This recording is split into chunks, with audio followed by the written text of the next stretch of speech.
Respected fellow practitioners and guests, in the last 2 days we have been speaking about overcoming the 3 poisons. The 3 poisons are the major emotions that we have problems with. They are greed, anger, and ignorance. When we do not attain what we want, when our greed is not fulfilled, when we do not receive more of what we want, we give rise to the heart of anger. We do this in the mistaken belief that we ourselves are individuals, that this body is me, that I have my own ideas, the concept of I. Because I have a body, because I have ideas of thoughts, I wish to protect what I consider as mine. I wish to have more for myself. This is greed. Greed can be as small as momentarily thinking of something. Thinking that the weather is very hot. It would be very nice to have something cool to drink. That is greed. Greed can be as large, as overwhelming, as wanting to be a business person and create a large fortune, a large empire. All different degrees of greed, but all greed. When we do not get what we want, when that greed is unsatisfied, we often give way to anger. Anger arises also because we are attached to ourself, to our ideas. I know I'm right. I know if I'm right, logically, you have to be wrong. If you're wrong, I'm right. Then you need to believe, to think as I do. And when you do not, I become angry. We all do this. When people do not give in to us, we become angry. When things do not go our way, when we are criticized, when we feel others are taking advantage of us, we become angry. When others take advantage of us, what is really happening?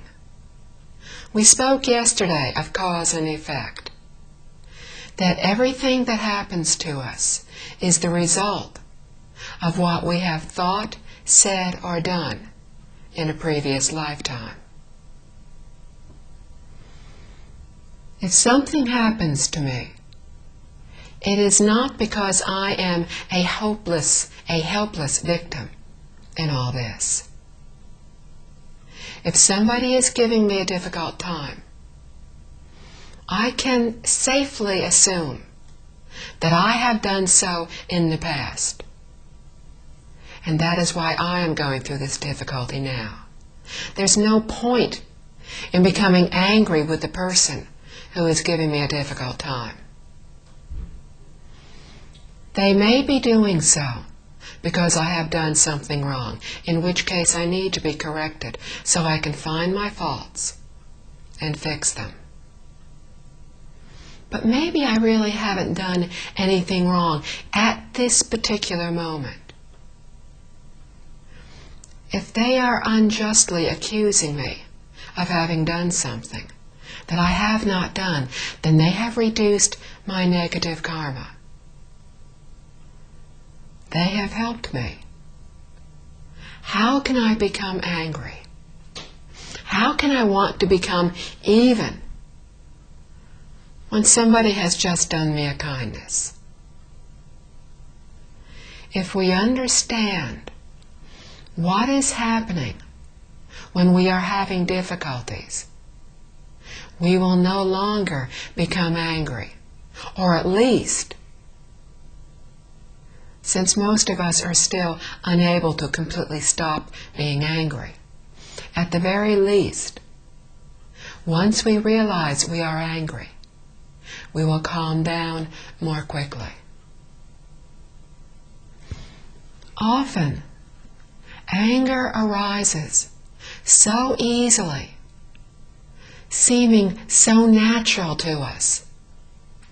We do not even realize we have become angry. We just think we're having thoughts, and we're so wrapped up in the thoughts that they may go on for a while before we even realize, once again, we have given in to our anger, when we promised ourselves we would not do so. As soon as we realize what has happened, we need to try very hard to diffuse the situation. Either we go off by ourselves, or we try to find another way to handle it. But what is important is that we do not give in to the anger. That we only think of how to reduce it, of how to correct this fault in the future. We can do so by trying to think of how to help the other person.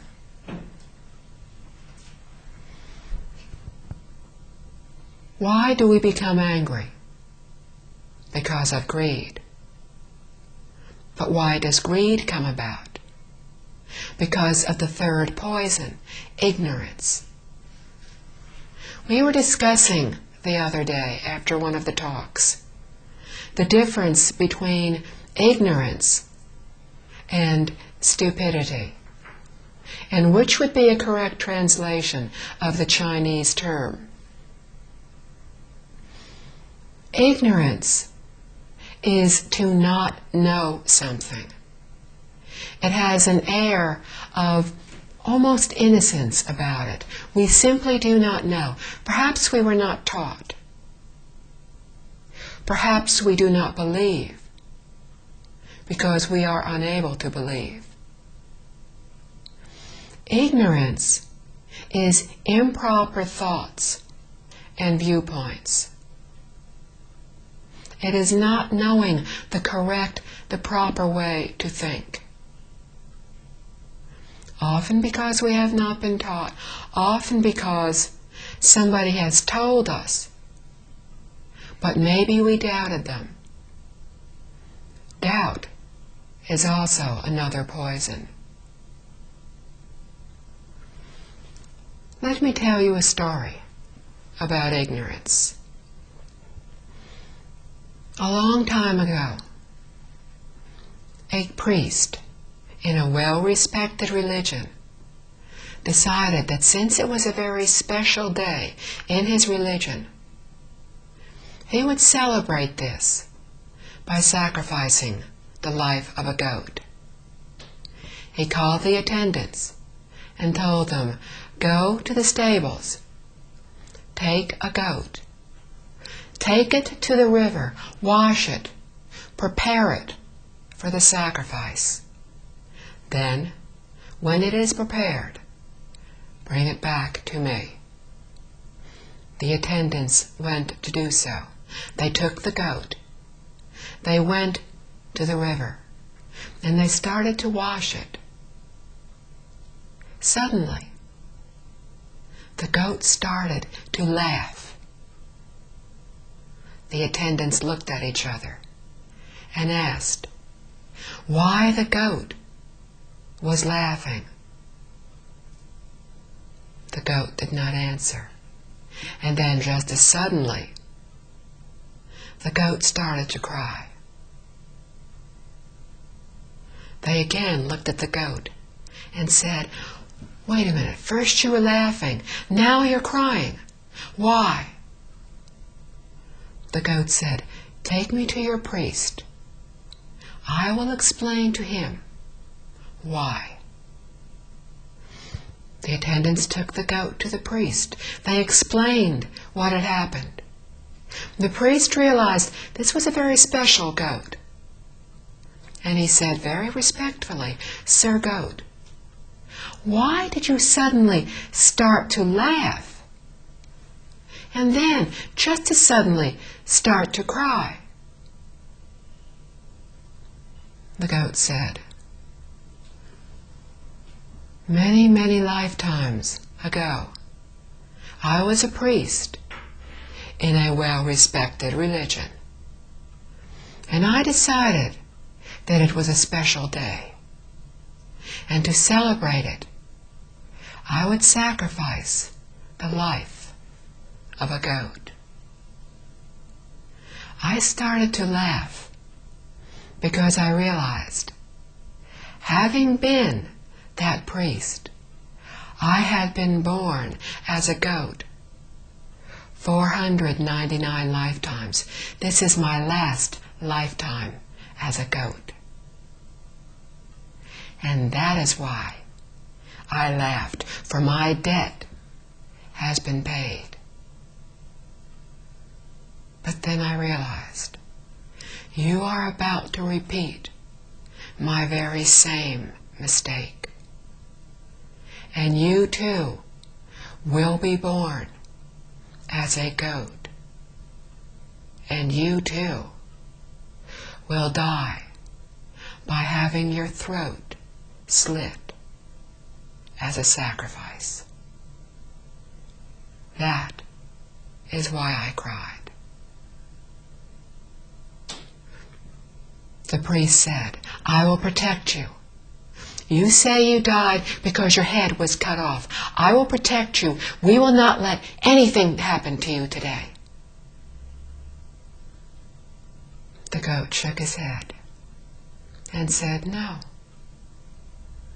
You do not have anywhere near the power to counteract the force from my negative karma. I will die today.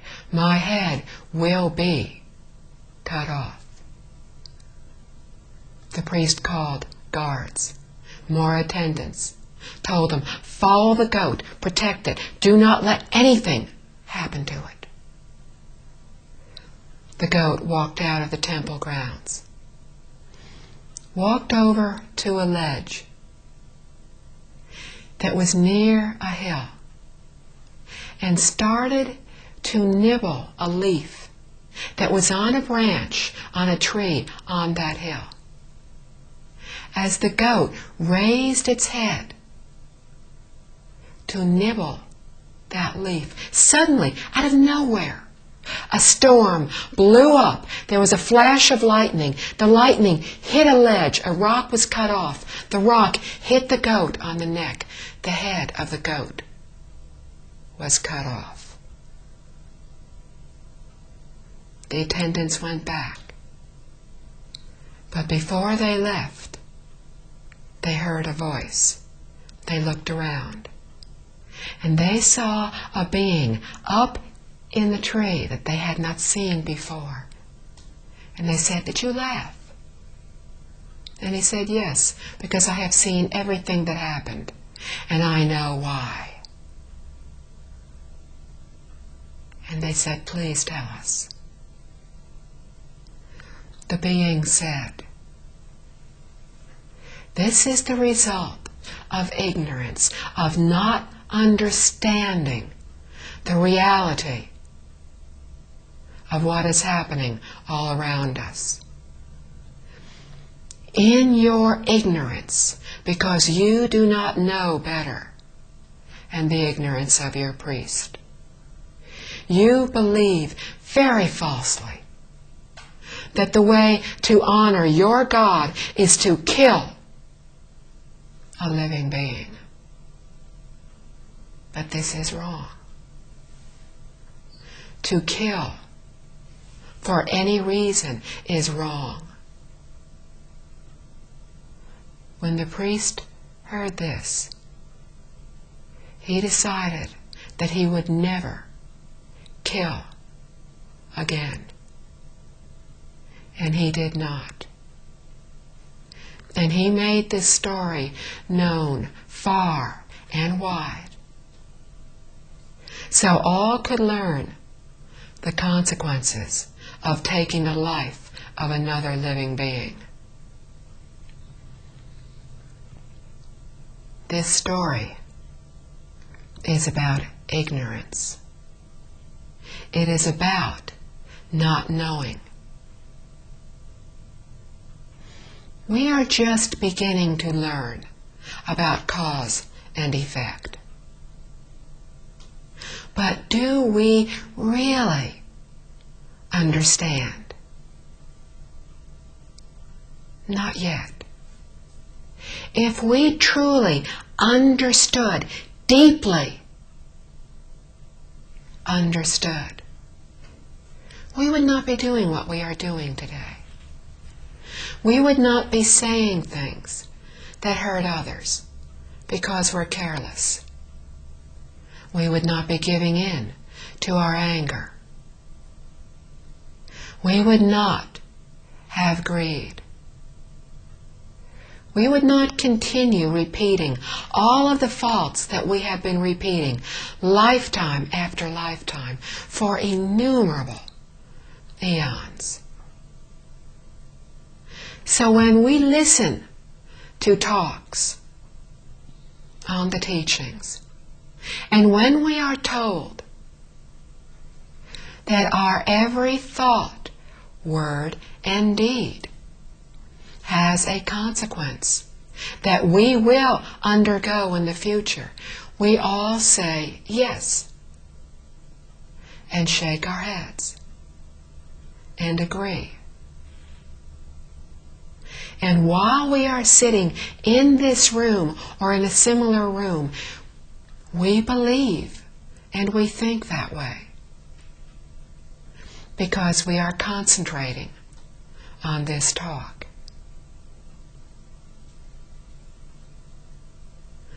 But since I told you this story, and since I mentioned cause and effect, how many of us have had at least one wandering thought?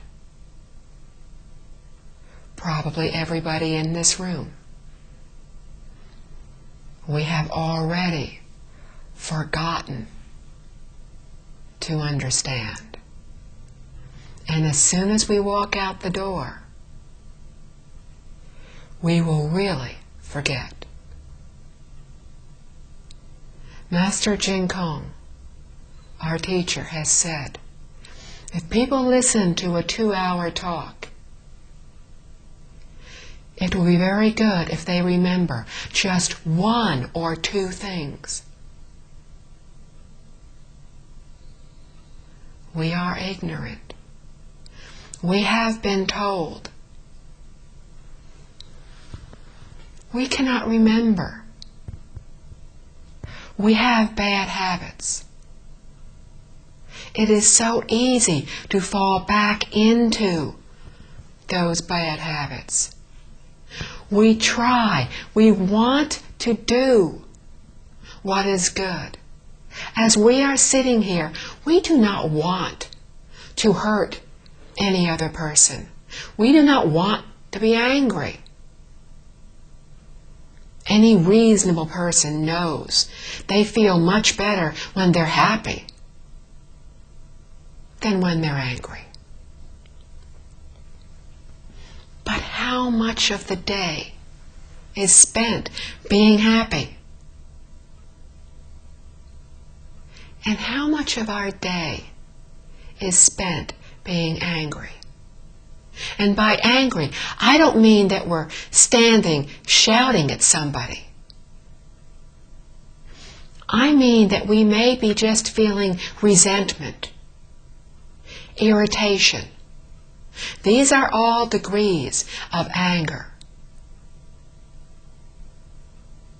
Hatred is a very strong degree of anger, but it is only one of the most extreme degrees. Most of us don't feel hatred. But if we are still here, if we keep being born lifetime after lifetime, then all of us do feel anger. And that can be as small as resentment, minor irritations. Why are they having a good time? Why am I working so hard? Why aren't they helping me at work? If they have free time, they could come over and volunteer to help me. Why am I the one who always has to work so hard? This is anger.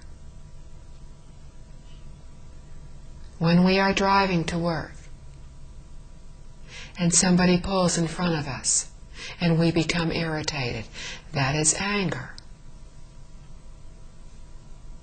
Why did they cut in front of me?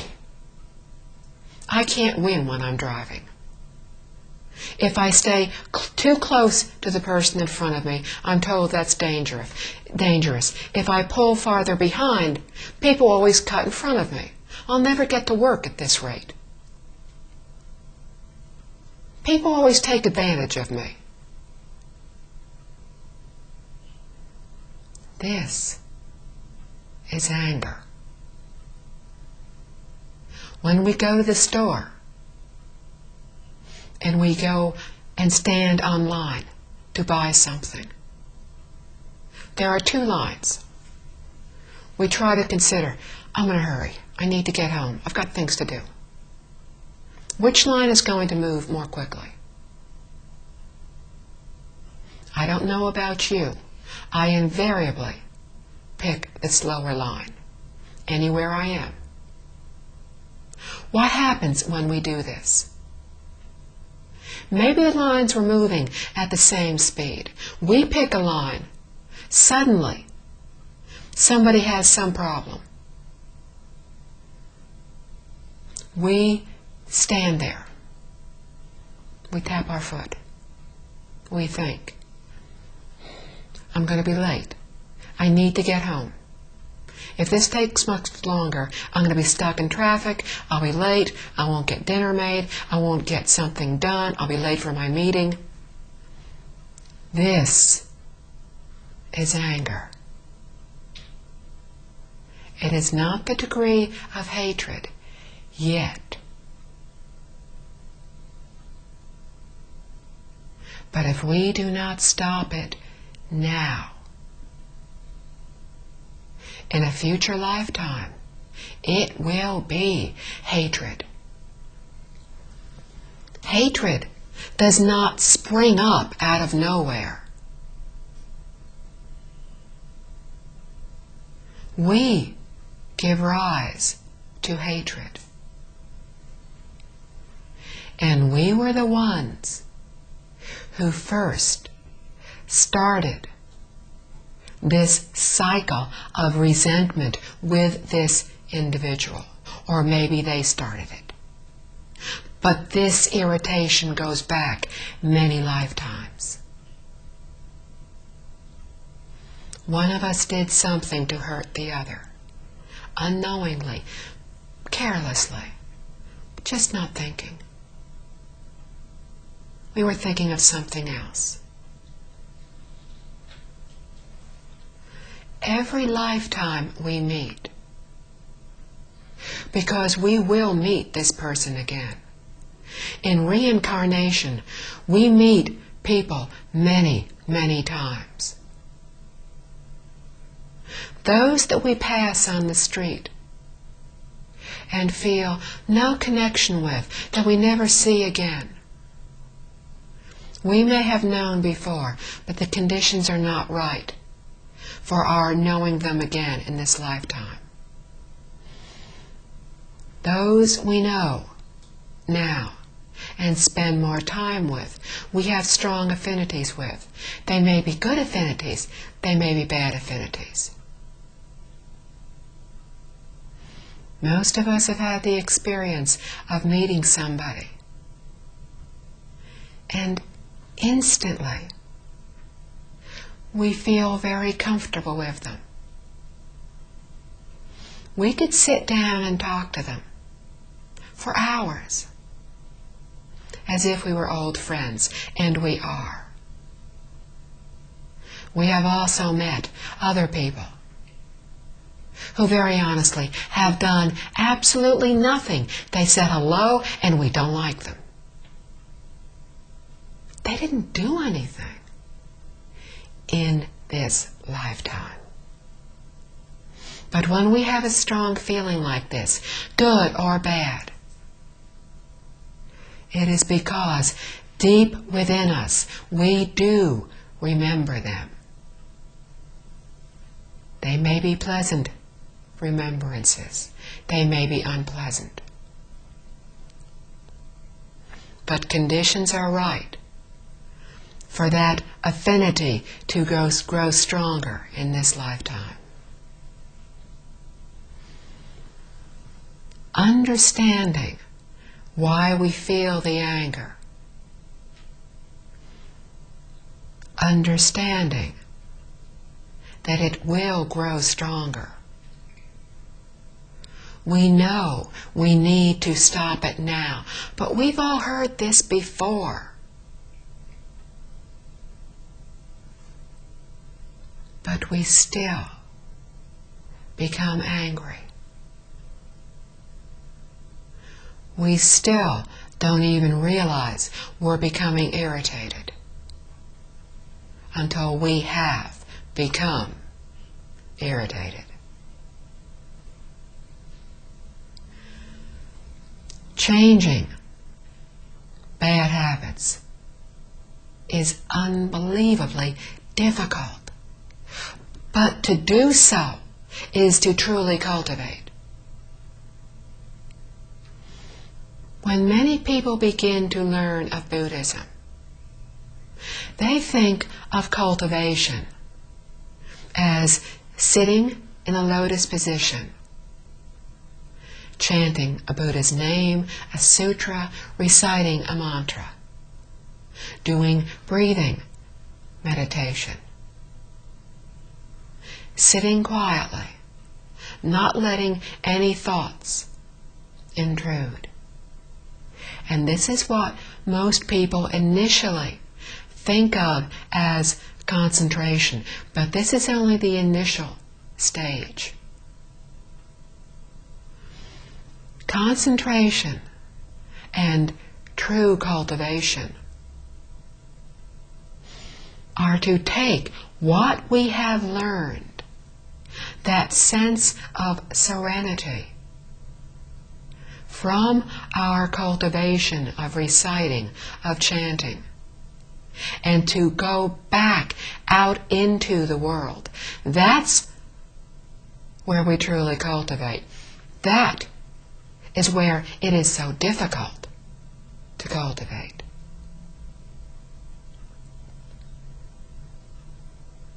To cultivate is to think, what did I do wrong? What did I do that resulted in that person saying, doing whatever they did that irritated me? What started it now?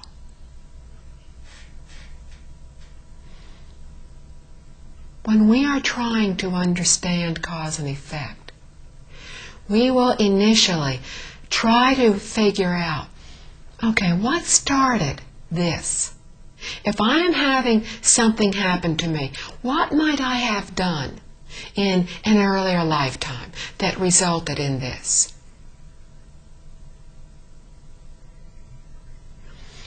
We do not need to know the exact cause for the result that we are now going through. Trying to figure this out can become wandering thoughts. And we can become so wrapped up in trying to figure out what was the cause of this that we forget what we are supposed to be doing. We forget that what we are supposed to be doing is to correct the fault. We do not know or need to know the exact cause for the results that we are undergoing. We only need to understand that when we do what is good, we reap what is good. When we do something bad, something evil, we reap what is bad, what is evil. That is all we need to understand. We have said doubt is one of the poisons. We need to believe, as Buddhists, that the Buddhas, Bodhisattvas, do not lie to us, do not deceive us. They only want us to awaken. But they cannot do this for us. If they could, they would have done this long, long ago. All awakened, enlightened beings, higher beings can do is teach us. They cannot change our cause and effect. They can teach us about cause and effect so that we, at some point, will really believe completely that one day we will not have any doubt in what they have said. And they have said, in essence, we are all the same. We all have the same true nature. Buddhas were ordinary beings like us. But they overcame their doubt. They believed. They trusted in what they were told.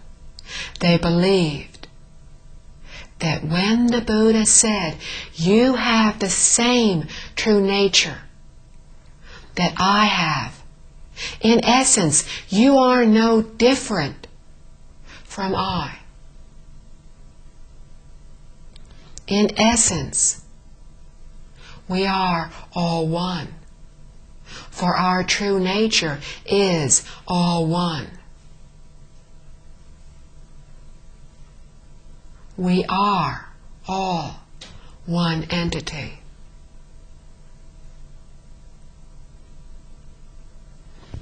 At some point, we will believe this. Until we reach that point, we need to immerse ourselves in the teachings. We need to listen to teachings, to chant a Buddha's name, to cultivate, to replace our wandering thoughts of greed, anger, resentment, irritation, ignorance, arrogance, selfishness. We need to replace all these with good, proper thoughts. thoughts of helping others. We can listen to the teachings. Unless we are able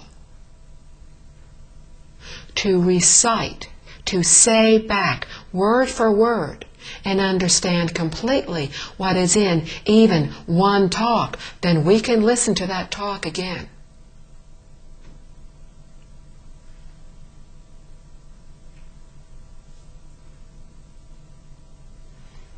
Each time we listen, we will hear something a little differently.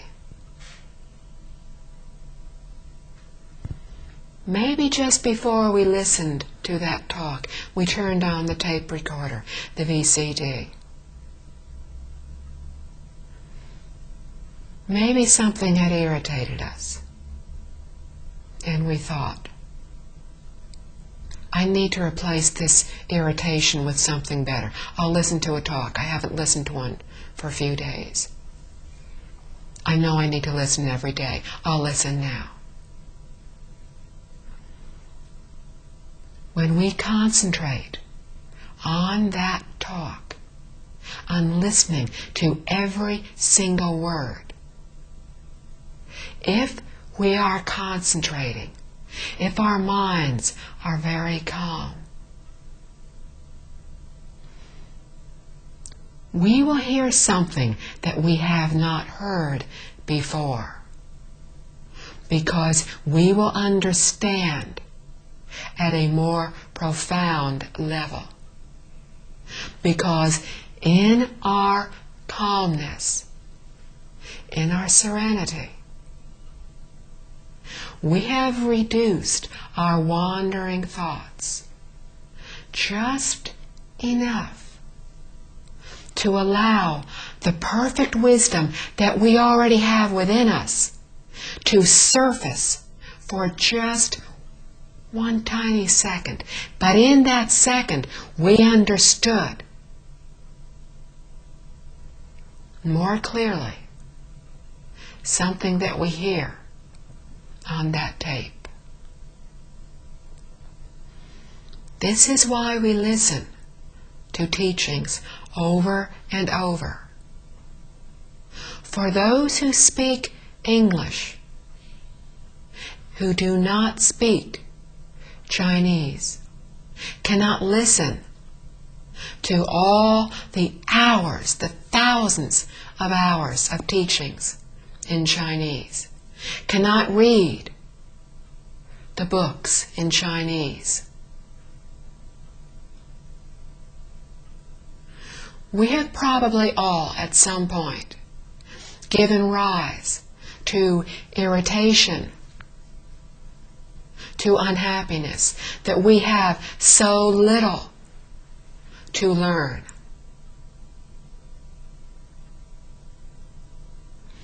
But have we perfectly learned everything that has been translated of our teachings?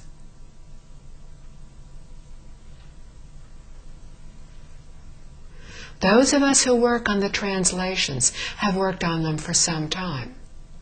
We have not learned them perfectly. So I will hazard a guess that those who listen, who read, have also not learned those teachings perfectly. We have enough to listen to read, because we have not yet perfected those teachings.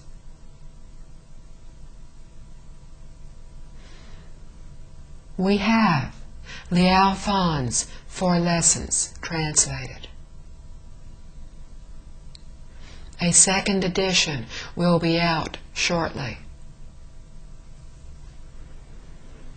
Several people have been working very hard on this for the past year, trying to improve our understanding, trying to improve our ability to express that understanding.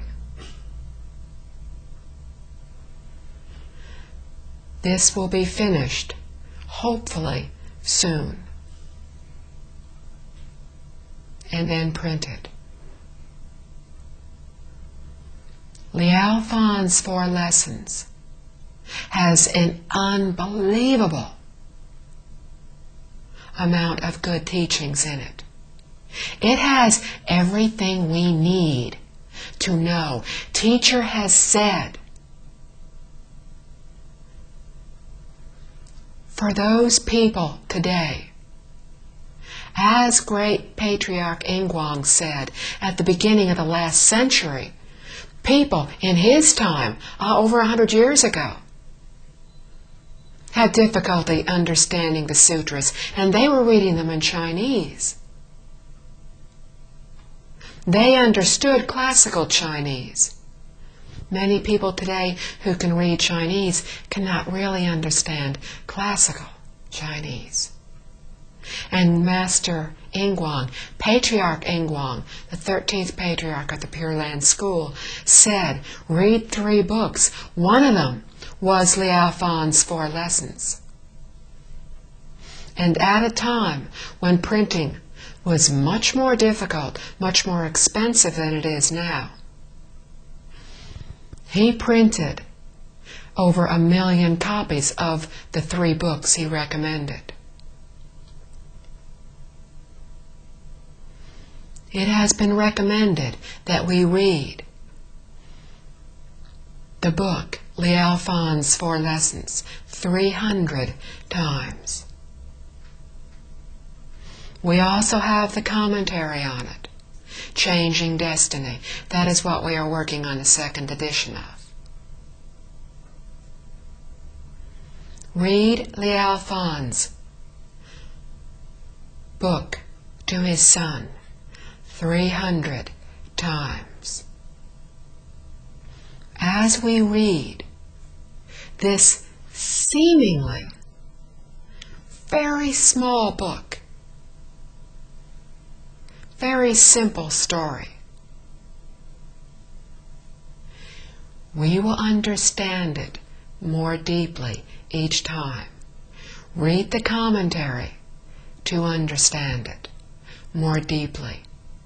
Listen to the talks. We have everything we need in that book, in the commentary.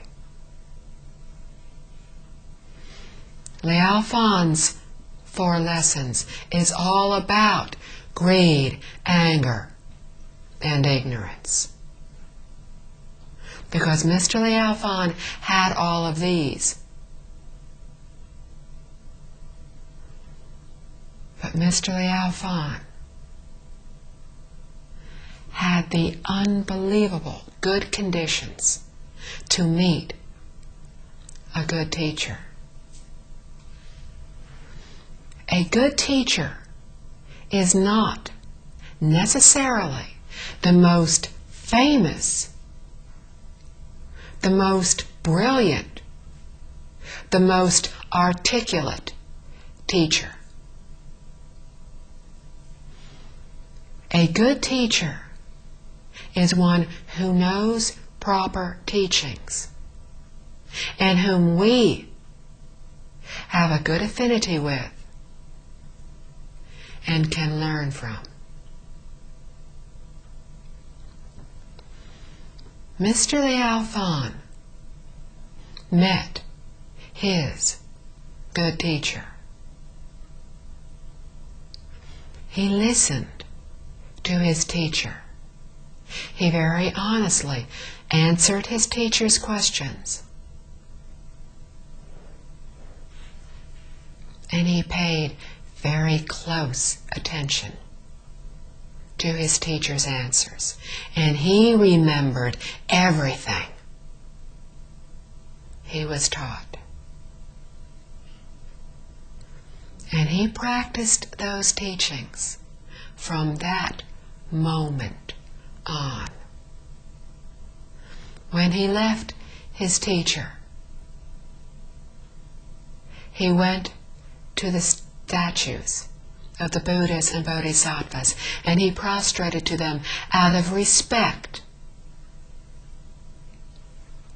for the teachings. Then he thought long and hard about what his faults were. He was greedy. He very often lost his temper. He was very unkind to others. He didn't think about the feelings of others. He was very arrogant. He thought of each of his faults, and as he realized each fault, he corrected it. Those of us who have tried to do this realize how exceptional this man was. He wrote his book 500 years ago. He is well known throughout China. In other countries, his books have been translated. 500 years later, he is remembered. His book is widely printed. How many people can we say this of? He was very special. What he wrote was very simple, but very true. We can learn from what he has written. How do we change? We need to practice patience and tolerance. We are patient with others. We are patient with ourselves to the degree that we understand why we are doing something wrong. But while we forgive the mistakes of others, we do not simply forgive our own mistakes. We cannot afford to say, I'm human. I've lived many lifetimes. I've made these mistakes for many lifetimes. I will try to do better. But if I cannot, I'm only human. Forgiveness is for others.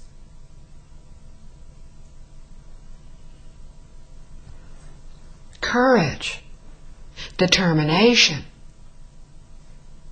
is for ourselves.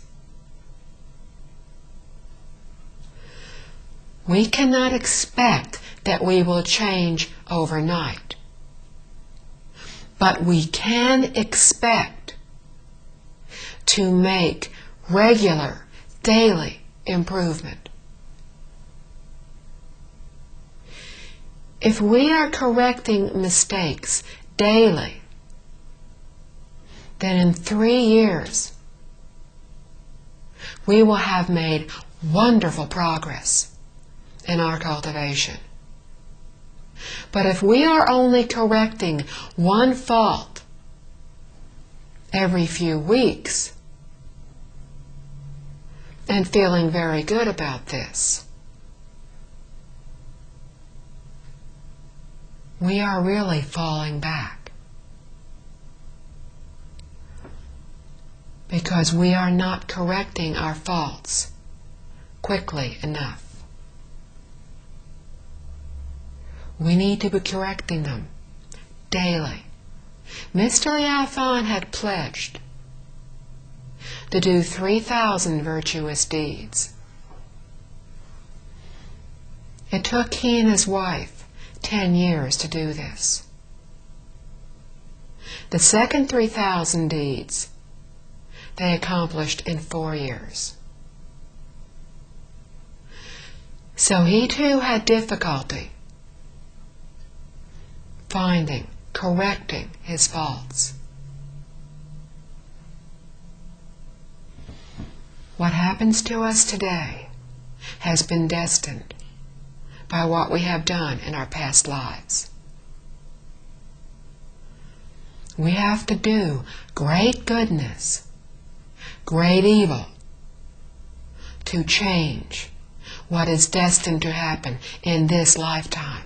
And that is what Mr. Liao Fan did. He accomplished great goodness. Not only did he start to change his destiny in his current life, within 1 year of learning how to correct his faults, he started to change his destiny. A very rare individual. He met a good teacher that he had a strong affinity with. But if we are all sitting in this room listening to these teachings, then we too have met a good teacher. We too have good conditions, good affinities. We too can learn. We can change ourselves in an instant.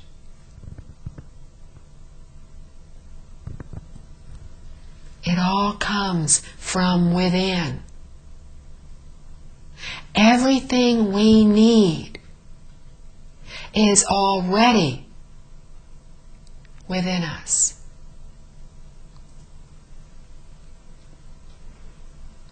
We only need to stop thinking of ourselves, to think of all others, to give up any thoughts of selfishness, to realize that we are all one. When we do this, when we change from within, from the heart, from the mind, we will think as Buddhas do. And in that instant, we are a Buddha. We carry that thought with us. We enlarge that thought till it is our only thought. We cultivate the teachings, we practice, we listen to our teacher. If we do this with absolute sincerity, then our every request will receive an answer. And we too will awaken. We too will become enlightened. We too will uncover our perfect compassion and wisdom. Thank you. Let us read the dedication of merit together. May the merits and virtues accrued from this work adorn the Buddha's Pure Land, repaying the 4 kinds of kindness above, and relieving the suffering of those in the 3 paths below.